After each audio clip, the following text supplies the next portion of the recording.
warm good evening, ladies and gentlemen. Welcome to the Evening Review Show. I'm your host, Matthias Aufiko. Well, the City of WIndhoek is planning and is preparing to have a rather mass and major street renaming ceremony in Windhoek on Friday. Several very historical names and historical figures who played a crucial role in the history of Namibia will be remembered. Of course, some streets will be renamed after them.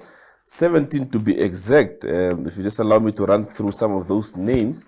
John Nankudu Street is coming up, Fanuel Gozongwili, Jacob Marengo, Kaub Josephat Kavaglap, Festus Kamburona, Brian Olin, Chief Kamaitwara Kukuri, Archbishop Bonifacius Aushiko, Bishop Hendrik Frederick, Franz Kambangula, Ulrich Paulino, Nicodemus Kavikunwa, Jason Mutumbulwa, General Karel Njoba, Karl Kadundunge, and Simon Sisingi Hiskia. So those are some of the historical names who you'll see from next week onwards on the street signs around the city of Windhoek.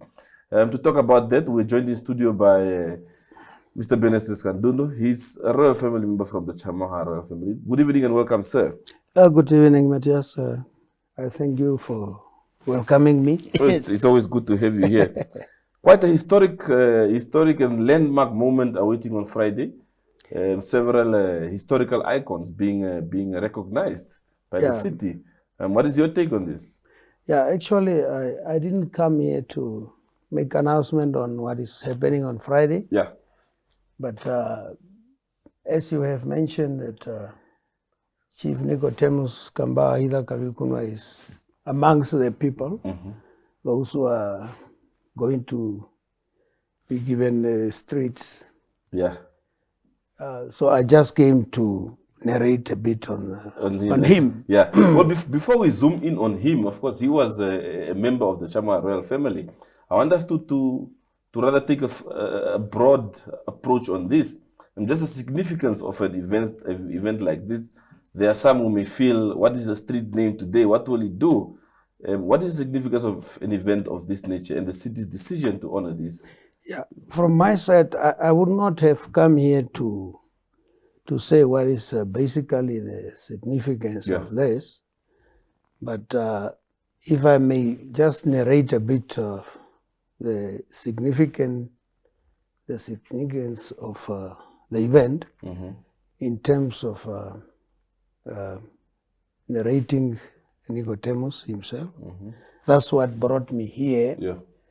That perhaps it was very important that Nicodemus, the time he died, it was 18th centuries. And as you all know that those years is the time when Germans arrived and the German colony started. And for a person to die that time, and not just to die naturally, but to die because he was shot by the Germans themselves. So to me, it was taken that he shouldn't be one of those forgotten heroes.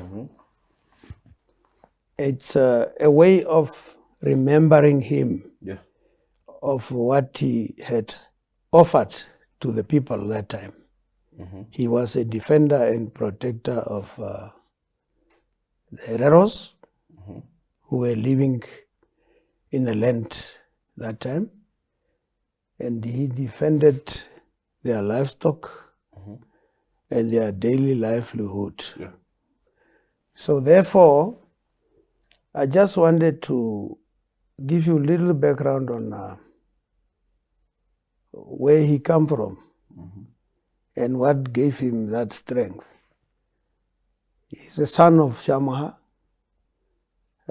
through his father. His father is Kavikunwa, and as you know, Kavikunwa is a son of Tjamuahas, firstborn. The firstborn is a daughter, Ushina, but this one was, if you talk about the sons, He's the firstborn. And if you know that in those days when you talk about Tjamuaha Mahareros, so you ought to know what we mean when we talk about that. Yeah. So these are people who were in the forefront of defending the Hereros against whomever enemy is entering. Yeah. And so he happened to play that role. So there was a time when the German came, they happened to come up with geographical boundaries, and they draw up lines left and right as they wish. Yeah. And where he was stationed, this side of Kopapes, I know that when you drive up to Kopapes, you reach there is Nicodemus Mountains, which was renamed after him because he was a leader in that areas. And the role he played, there was a day after so many years that he could not allow the Germans to go on as they wish. Yeah. There was a day when his cattle it's a cow, which gave a birth to a calf, maybe 1 month. And this cow came at a water point where it could receive water. And the German, with the name Lambe, he happened to shoot this cow, which left the calf behind, alive. And you know, in the Hereros tradition, in those days, they were untouchable cattle that you cannot just kill or slaughter as you wish. Yeah. So there he happened to act against that.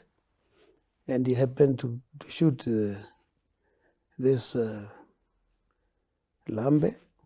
I understood he was one of those German figures who happened to rule the area of Kopapes. Yeah. And that's what happened. Later, he was caught by the German came. With troops. They approached him and they caught him and they took him to Gahanja. Yeah. So where they play a role of like you are taken to court for hearing, which was not the case, but it was done as a formality. And if you look at the picture, at the photo there, I think I have shown you. So he was naked. He was put tight against a tree, and you can see on his head there is a white cloth put on his head to cover his face.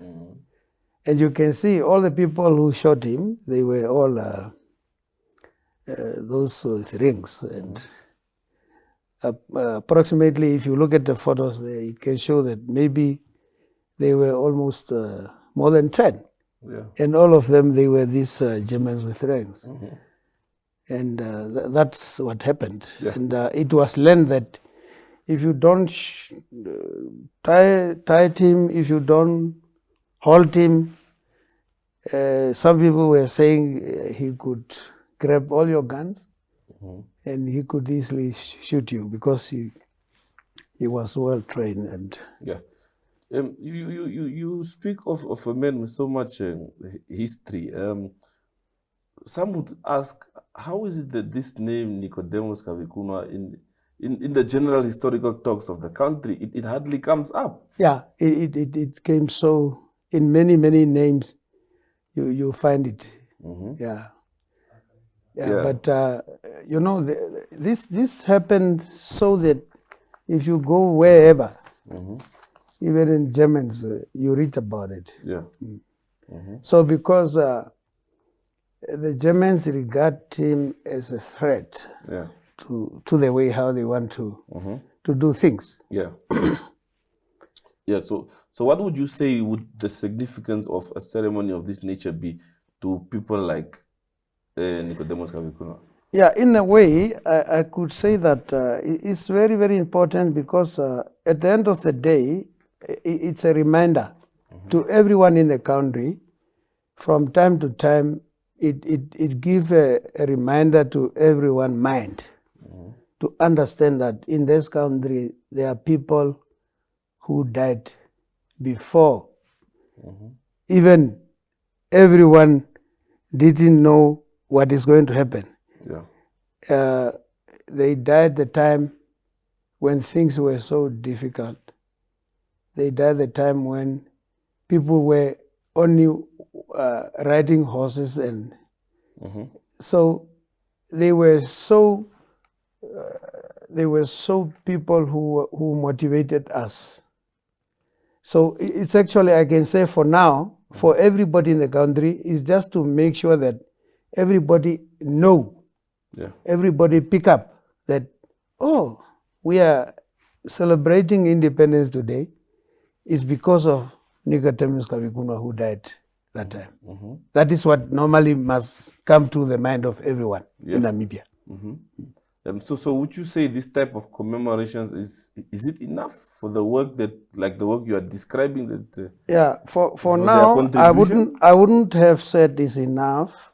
To me, I used to say that photo that you have there, because for him, he's lucky that the time he's the only person where you can pick up the evidence to see that this person was shot.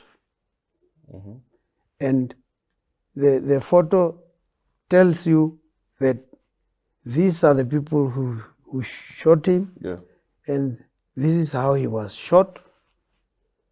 So it's something that has evidence. And for that matter, I was suggesting that maybe if that photo can create a monument, so that will give a clear history of what happened in this country.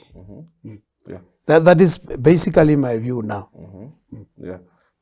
Talking of history, we've heard how President Bumba during the recent in his Kasinga commemoration message indicated that the history should be amplified, especially within the education system. Do you think enough is being done in that regard? Yeah, it's not had been done because especially history of Herero and Namas had been neglected, had not been covered properly. If you teach history in this country, it must cover, there must be a book taught to the children in the school about, if, for example, if you want to hear about Tjamuaha Royal, his role he played that time, that history must be in the school book. And the history of genocide, the history of how the war was conducted at Hamakari and so on. This is the history that we are looking for. Me, I'm not against any history in this country. It can be history of liberation struggle. I marry it also. But at the same time, I don't want history of Herero and Namas to be denied.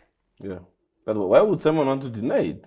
Yeah, but for us people, sometimes we have a thing of, amongst us, we black people, we don't have to stick to hatred amongst ourselves. So we need to look at what is the reality on the ground. So I think history in this country, I need to see that it's taught broadly. And it is done in a way that no one is left out. So it's there where we say inclusivity.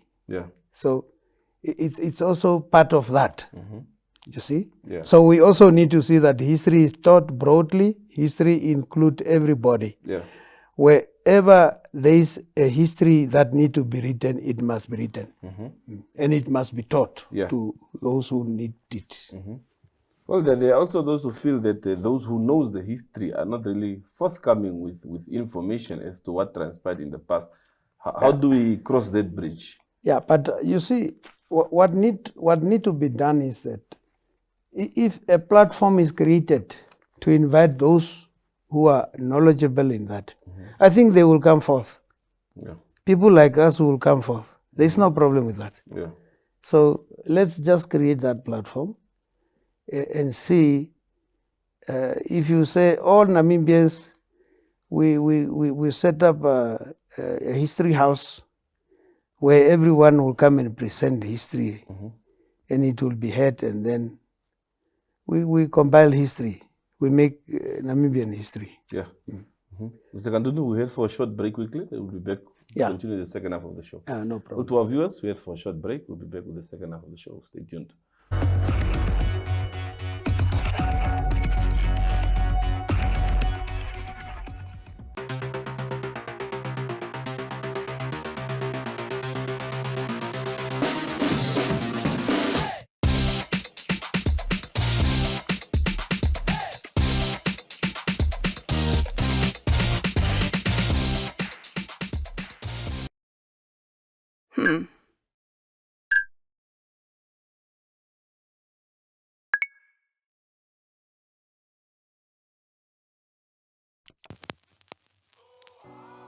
E-ticket, your online ticket solution for events and event marketing, bringing you ease of mind and making sure that your event gets out there.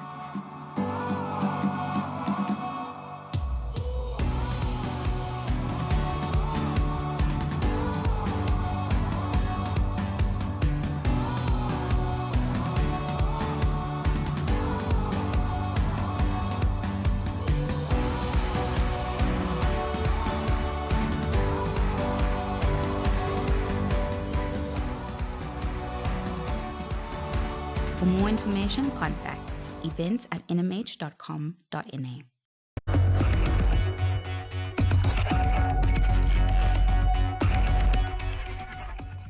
Welcome back from this short break. Mr. Kandundu, can you perhaps just in short summary give us a picture of how families of prominent historical figures like Mr. Kavikunwa and others will be honored on Friday? What is life for their families like in the modern day Namibia? What is life like for these families? The life of theirs. Of the families, what is it like? Yeah, it's they exist as they were, and as you know, this he is a chief. He was a chief in the Kopapes areas. He had his followers at that side, but they are very prominent people. As you know, his father is a biological brother to Maharero. He's an elder brother to Maharero. They are one mother, one father. So as you know, Maharero is the father to Samuel Maharero. So he's in that rank of being a real family members. And they are very, in the olden days, if you mention Mahareros, so it's a big name. And in the history of Namibia, Kavikunwa's fathers, his grave stone is at Kapuka where Kadenambo was buried, if you can recall. So they were just in the forefront of leading the Hereros. They are regarded as prominent peoples among the Hereros, and their role is just to fight for the Hereros' interest. And secondly, I just want to give you a short background that his mother is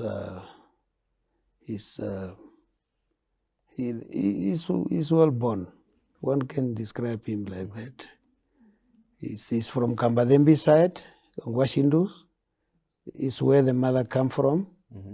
And his mother is also come from Baha. That's a family from which he come. Okay. So you know this area of Okahanjas, there is a place called Oshikune. Those areas, those were the area for the rich people, and you know, when the German came, they planned to take over those areas, Okahanja upwards there. So he was well brought. He was well brought up by the Hereros, and he only knew Hereros.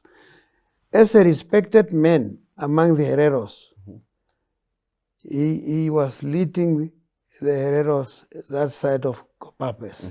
And it is there where he played his role up until the Germans saw that he is a threat to them. Because he could not allow the German to do whatever they want in the country that is not theirs. That was his stand. And I just want to give you a background that among the Hereros, this person also, his mother's was a sister. That's why you see me here. He was a sister to Kandundu biologically. So that's the role that why we are all in support of what he did to us. Looking at present-day Namibia and considering the sacrifices Nicodemus and others made, would you say they would be satisfied? Was it worth it if you look at present-day Namibia?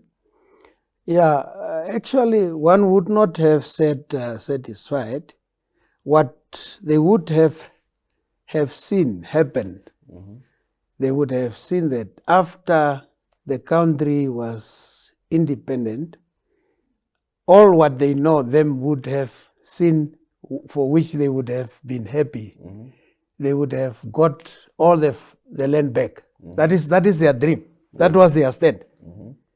They just wanted that all those farms that are carrying their names, they would have been returned without compensation. That is one thing for them that I knew they would have gone for. Those are non-negotiable, according to them. That was the stand of Nicodemus Kavikunwa when he was alive. So what needs to be done from our part as a society to take Namibia to a level where they would have been happy? What do you think still needs to be done?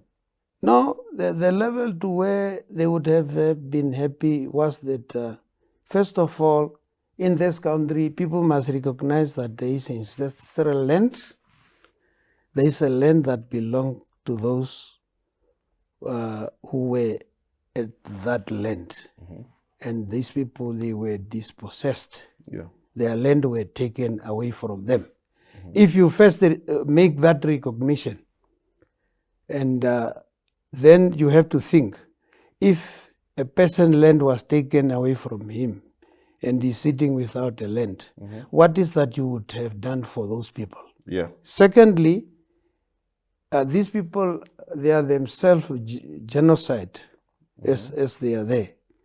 So they are part of genocide. So those are the things that when you address the genocide, it must be the real one, where it must have a reparation that justify genocide, and then you must say you give reparation equal to the land you took.